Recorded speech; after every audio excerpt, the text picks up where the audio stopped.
পবিত্র ঈদুল আজহায় তুফান সিনেমা দিয়ে প্রেক্ষাগৃহ কাঁপাতে আসছেন কিং খান শাকিব খান। সঙ্গে আছেন চঞ্চল চৌধুরী, মিমি চক্রবর্তী, নাবিলা সহ আরও অনেকে। এরই মধ্যে তুফান সিনেমার টিজার ও গান দর্শকের নজর কেড়েছে। শুধুমাত্র মুক্তির আগে বাকি ছিল সেন্সর বোর্ডের ছাড়পত্র, সেটিও মিলেছে গত ৫ জুন। বিস্তারিত থাকছে এবারের সেগমেন্টে।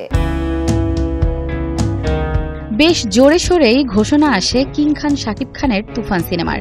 এরপর শুটিং শেষে সিনেমার টিজার এবং একটি প্রমোশনাল সং মুক্তি পায়।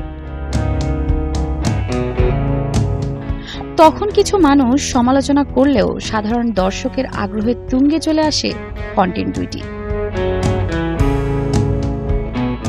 আর ঈদে মুক্তির আগে শুধুমাত্র বাধা ছিল সেন্সর সার্টিফিকেট, সেটিও মিলল গত ৫ জুন। এর মধ্য দিয়ে রায়হান রাফি পরিচালিত তুফান সিনেমাটির মুক্তিতে আর কোনো বাধা রইল না। গত ৪ জুন সেন্সর বোর্ডের সদস্যরা সিনেমাটি দেখে বিনা কর্তনে ছাড়পত্র প্রদানে সম্মত হন।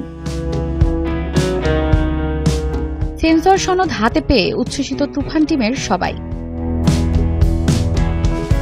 তবে সিনেমাটির রেন্টাল অনেক বেশি হওয়াতে হল মালিকরা কতটুকু আগ্রহ দেখাবে সে বিষয়ে এখনো সংশয় রয়ে গেছে। এই বাধা কাটিয়ে দর্শকদের আগ্রহের শীর্ষে থাকবে তুফান, এমনটাই প্রত্যাশা করে সিনেমা প্রেমীরা।